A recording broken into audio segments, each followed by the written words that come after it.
In this video, I'm going to be breaking down the exact Chrome extensions and tools that I use to build a 7-figure Amazon business. We're going to be breaking down the very essential tools like Keepa and SellerAmp, and also showing you some Chrome extensions you've probably never seen before. But if you're brand new to the channel, my name's Warner Fields from Fields of Profit. I'm a full-time 7-figure Amazon seller, and after selling on Amazon for about 4 years now, I've picked up a good amount of tips and tricks, especially with Chrome extensions I want to go ahead and break down for you guys. So by the end of this video, you should be way more efficient when you're sourcing products to sell on Amazon. But before we jump into that, if you want even more free resources to learn how to sell on Amazon, link directly beneath me is our completely free Amazon seller Discord community. It's over 40,000 people in there showing a ton of free information. Would love to see you in there, but let's go ahead and jump into the video.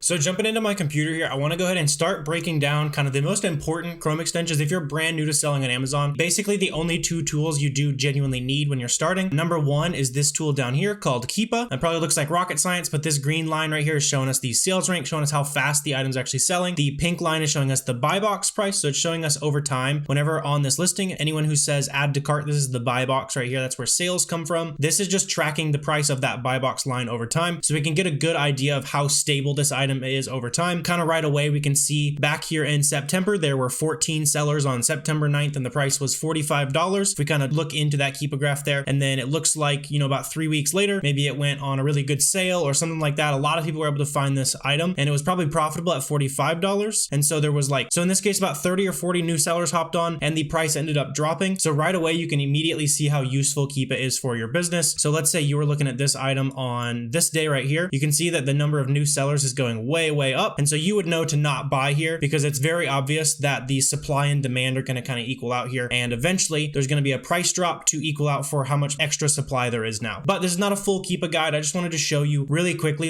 how useful this tool is. This one is like 20 bucks a month. I'm not affiliated with Keepa at all. It's just an absolute must if you are an Amazon seller. The next thing I want to go ahead and talk about is SellerAmp over here. If you've been selling on Amazon for a while, we're going to break down some of the more nitty gritty ones. Just got to break down exactly all the Chrome extensions that we use. And so the next tool that we use, this one I would also call pretty much essential for your Amazon business. Full transparency, I am a part owner of SellerAmp, but I would have called it essential before I was an owner. I became a part of it because it's so powerful. So let me show you why we use it on everything that we do. So on this particular product, we can see how fast it's selling. We can go ahead and plug in our costs. So we can just play around here. Let's say we're buying it for 20 bucks. That's our profit. That's our ROI. And so this is just a simple little profit calculator there. This is going to show you if you're actually ungated to sell it. Right here, we can see a bunch of information about this product from the 30, 90, 180 days. So it's something that's really useful on SellerAmp that I like to do is go to the 90-day average price and you can click it. And I like to make sure that my items are profitable at that 90-day average price. It's not always going to be the case, but it's like a nice added benefit. If the item is consistently profitable over the last 90 days, way less likely that we're going to see any price tanking and make sure our items are actually going to make us a profit at the end of the day. Right down here, there's some kind of alerts. So if this will show you if you're eligible to sell it, show you if it's hazmat, dangerous goods. You don't want to buy an item thinking that you can sell it. Turns out it's perfume, it's flammable, and you can't send it in. This is going to warn you about that. And then a lot of this other stuff will be useful as well, especially during summer. If you're looking at a product that's meltable, you can't send those into Amazon FBA, so SellerAmp's going to warn you about that as well. And there is also a charts feature built into SellerAmp. There is some extra data on Keepa. For example, you can go to data and then you can go to the buy box statistics. You can see who's been on this listing over the last 30 days, 90 days, 180 days. Can't see that within SellerAmp. If you really wanted to make do without Keepa for the first little bit, you could, but I'd really recommend just going ahead and grabbing both. But there is charts on SellerAmp over here. You can also send your products to Google Sheets. That's a little bit more advanced. We do that. So my teammates all have their name on a Google Sheet. They just click their name, and whenever they find a profitable product, it exports all the information about that product to a Google Sheet for us. Way easier to stay organized that way. There's also an Arbitrage Hero integration if you are an Arbitrage Hero user. I don't really use it a lot beyond the integration with SellerAmp, but it shows you how expensive this item is on different websites, kind of gives you a place to potentially go source it. And then this right here, the offers tab, is probably the most useful feature of SellerAmp. This helps us know exactly where to source inventory. This is probably the best way to source inventory as a new seller. I have full videos on this method if you are interested in this. But when we look at an item like this, we can kind of tell that it's being sold by a lot of third-party sellers, a lot of people maybe even buying it from the original website here. And we can tell that just because there's so many sellers, they came on really quickly. You could also do this with like a great value branded product or anything that's a retail brand. You know that they have to be buying that from Walmart, Target, etc. And so based on that information, we know that these sellers over here are probably buying their inventory from websites like Walmart, Ulta, maybe even the Lancome website, right? So we can just go ahead and start clicking on a lot of these sellers here. And right away we can see kind of the brands they sell, we can see the products, and we can also go ahead and use that arbitrage hero integration, see if we can go ahead and find that product cheaper kind of right off the bat. And so this helps us do something called reverse sourcing, where basically because we know that they're selling this item from an arbitrageable website, we can probably figure out where they're buying a little bit of their other inventory from, see if we can find it at that same price to go ahead and make a profit as well.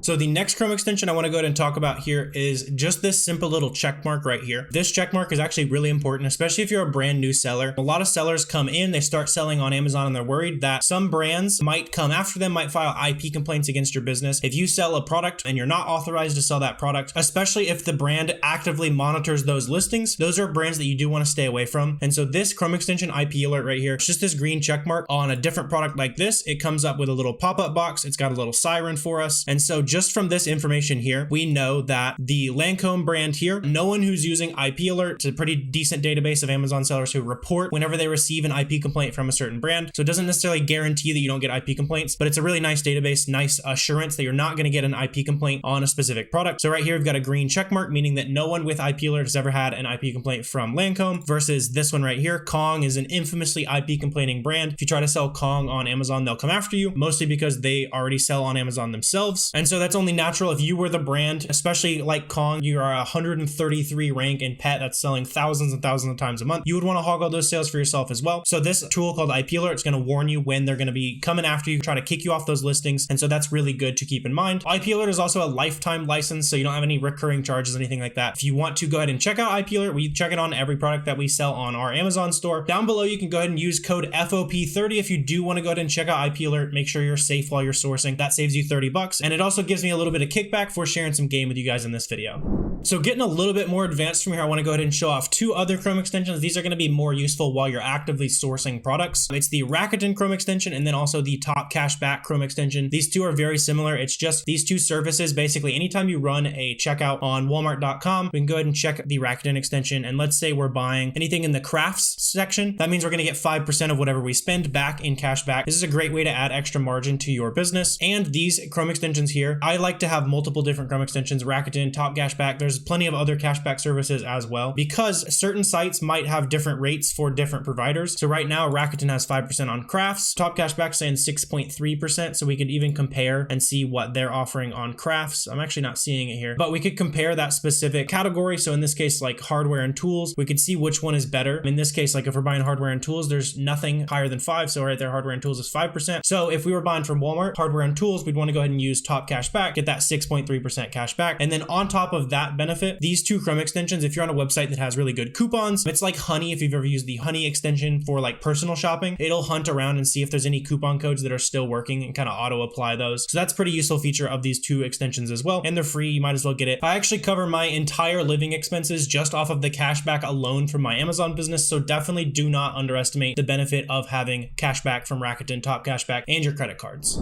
So this next Chrome extension I want to show you is probably something that not very many of you guys have seen before. It's kind of getting into the fun stuff. So this Chrome extension is called Nifty Split. I use it a lot for repricing. So let's say I'm looking at my repricer right here. Be Cool. This is kind of just my software that monitors my pricing, looking at back at some items we sold way in the past. So then as you're clicking through these listings, it's going to go ahead and open up the Nifty Split window. I just picked up this book, for example, and from here we could go ahead and start making our repricing decisions. So if this was a brand new book we were selling, probably sold this used way back in the day, it'd be really easy to look at this and say, okay, very consistently the price is about $13.99. Why don't I just go ahead and set my minimum at like $12 and then my maximum at $20, assuming you'd be profitable there. But really it's just about making your repricing a little bit simpler. So you can just go ahead and click, see what the keepa looks like, make your repricing decision and move on rather than having to switch between tabs and do all that kind of stuff. It's just like an easy thing that speeds up your repricing.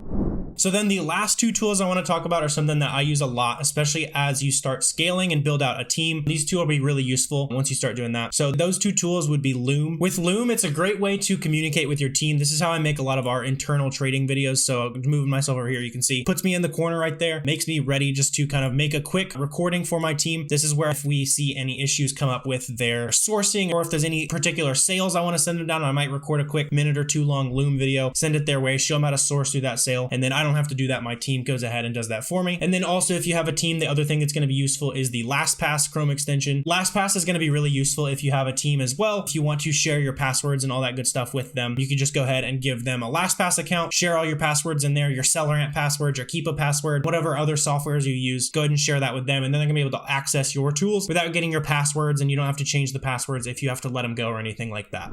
So I hope you guys enjoyed this video and got a ton of value out of it. If you did, please feel free to hit that subscribe button down below. It always helps me out for sharing value with you guys. If you have any questions, comments, anything like that, I'm always happy to answer those down below in the comments section. But I really appreciate you guys watching, and I will see you next time.